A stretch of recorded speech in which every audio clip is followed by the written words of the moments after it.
I'm on my way home from a meeting which I thought was very interesting, but you would probably think was quite boring. So I will talk about something else today.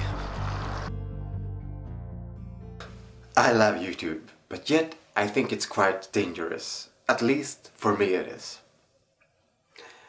I'm finding that I have so easy to start identifying, to start wanting to be like somebody else that I'm watching in videos at YouTube or at TV or movies or whatever.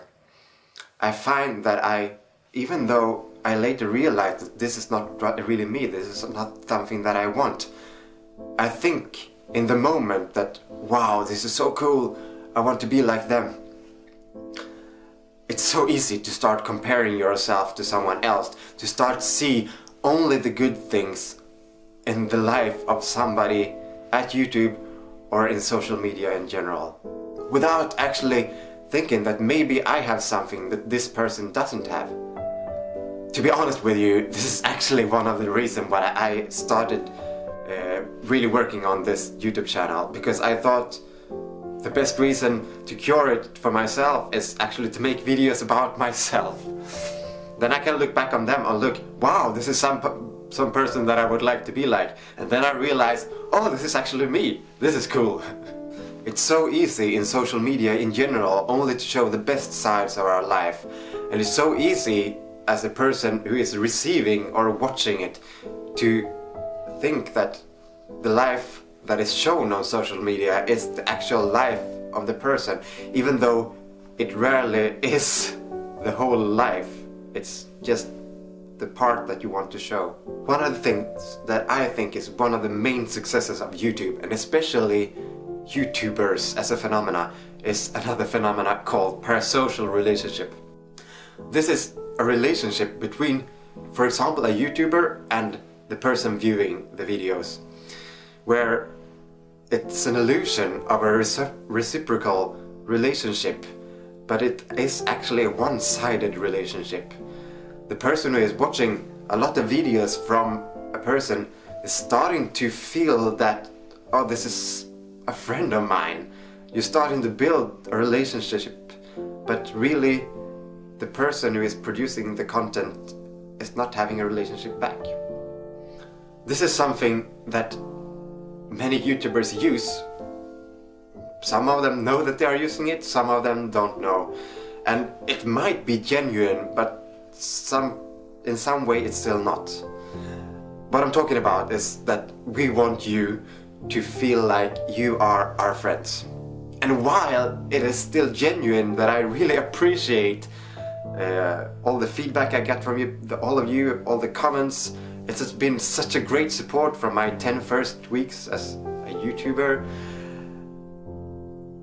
I cannot genuinely say, I think that you quite have a deeper relationship to me than I have to you. To say something else would be a lie, if I'm honest with you. And that is what's called a parasocial relationship. Get me right, I think YouTube is great, especially as a source of inspiration and knowledge, but yet I think it's easy to trust it too much, to spend too much time and building too deep parasocial relationships, which feels great in the moment, but in the long time might make you feel more lonely. I think that net experiences, like changing ideas and talking to people on the internet, are great. But yet, I don't think it's enough. At least not for me. It's not fulfilling for me. Everyone has to know themselves, right?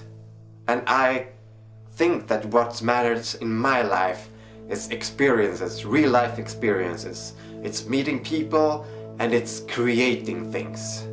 It can be creating things known as generally creative things, but also to produce work and to make something, to put in work and see something grow. No matter what it is, that's something that matters in my life.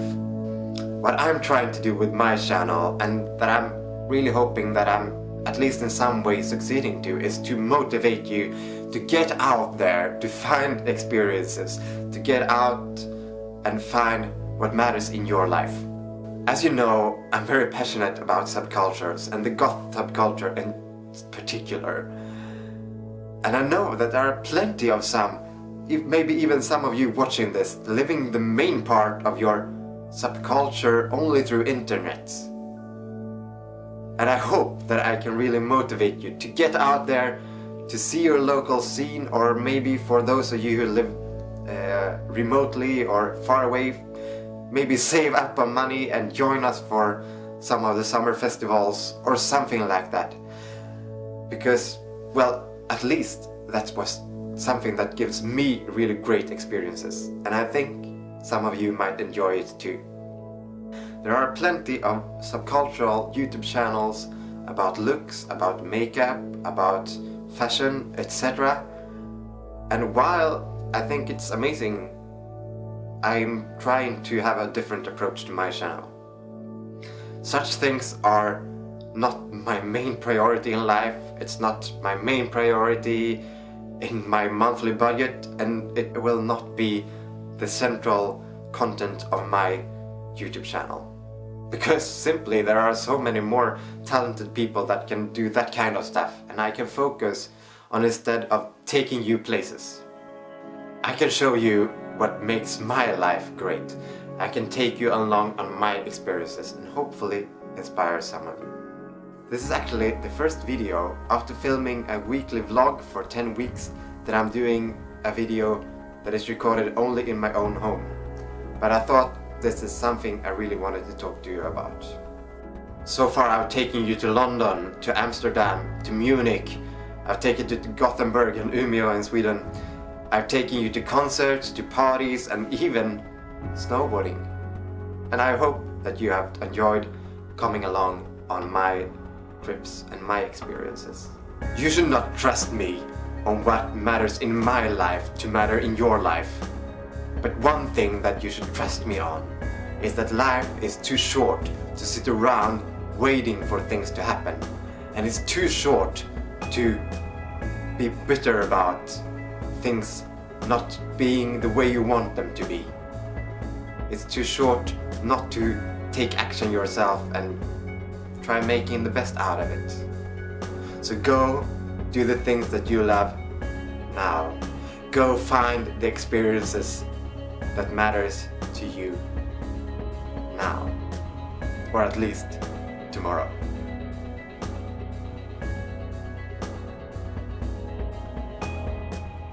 I'm not trying to say that you shouldn't watch YouTube, because YouTube is great. It has so much inspiration, so much knowledge, so much of basically everything. I'm just rather trying to say that consider that maybe not everything there is real. So to end off this video, I would like to show you some of my favorite YouTube channels. If I could only choose one YouTube channel, it would be Veritasium. It's a channel that I really like. It's science combined with a little bit of everyday life and a little bit of philosophy, and a lot of natural science. And what you will see is that actually some of my favorite YouTube channels are science channels. I've come to the conclusions that the videos that I like the most and that gives me the most is videos that makes me think. Then there's Kurzgesagt, which is a science channel also, but with super cute illustrations. I mean, just look at that planet. Isn't that pretty? I'll only mention Vsauce. It's a crazy channel. Also science starts somewhere here, and then the video takes this road and ends up somewhere else.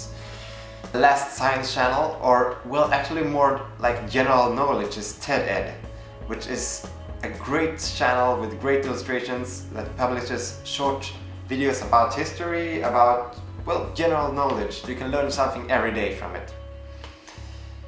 Casey Neistat is worth mentioning, the original, or one of the first daily vloggers of YouTube. He's quite an inspiring person, even though I think that maybe not everything that with his lifestyle is to die for. But he's an inspiring person for sure. As for goth or subcultural channels, There are not actually that many that I follow. If you have something that you think I should watch, please give me a comment about it and I will check it out. I would like to find more nice channels. The problem is actually that many channels publish very much like content that is not for me. I mean, I think mainly videos about going through my closet and stuff like that it's nice for many, but I don't think it's too slow for me. And as for makeup or hair tutorials, that's not, I mean, I can watch it if I need to know something, but otherwise I wouldn't subscribe to a channel like that. I'm not trying to say that they are not good channels, but it's just not for me. One of the channels that I enjoy is Angela Benedict, which is talking a lot about how it was to grow up as a goth girl in the 90s in New York. And I love many of her videos. She's also talking a lot against elitism and about how important it is to participate in the subculture, to get out and to help the subculture grow. You might not know, but I have made about 20 videos for the Adora Batbrat channel. So if you haven't seen them, I think they are worth a visit or watching. And of course there are quite some other nice videos at this channel too, but if you didn't know already, you really need to take this girl with a big grain of salt, because she has quite a crazy humor. Maybe it's not worth mentioning because 90% of the people watching this video will already have subscribed to this channel, but of course one of the major channels in the goth scene right now is It's Black Friday, and I just would like to mention her channel because even though I don't like everything, she puts up so much, so frequently, so there are sure some really nice videos, and she's a really nice girl in person too, so that's a thumbs up. Another channel that I enjoy is the Goblin Queen. Most content is a little bit too slow for me, but I really enjoy all the videos about her band, so I totally recommend them. Male YouTubers in the goth scene is not that common, but one is Caligo, and he has some really nice content as his channel too. You can check it out. To end this off, I'm going to mention two channels that are actually dead right now, or there's not much activity, and it's a channel called Goths Doing Things, which is a humor series about, well, the name describes itself. And it's goth life, which is, I mean, both of these two are, the humor is so low, but I really enjoy it. Go check it out if you don't have anything better to do. That was everything for quite some channels. If you go check them out and you enjoy them, please be sure to tell me, because I would like to know. It would be interesting. Thanks for watching all the way to the end. It would be really interesting to hear if you agree with me, that is, if you have the same problem as me, that if you watch too much you might end up losing a little bit your own identity before you find it again. I hope I will see you around here soon again, and bye for now. Good night.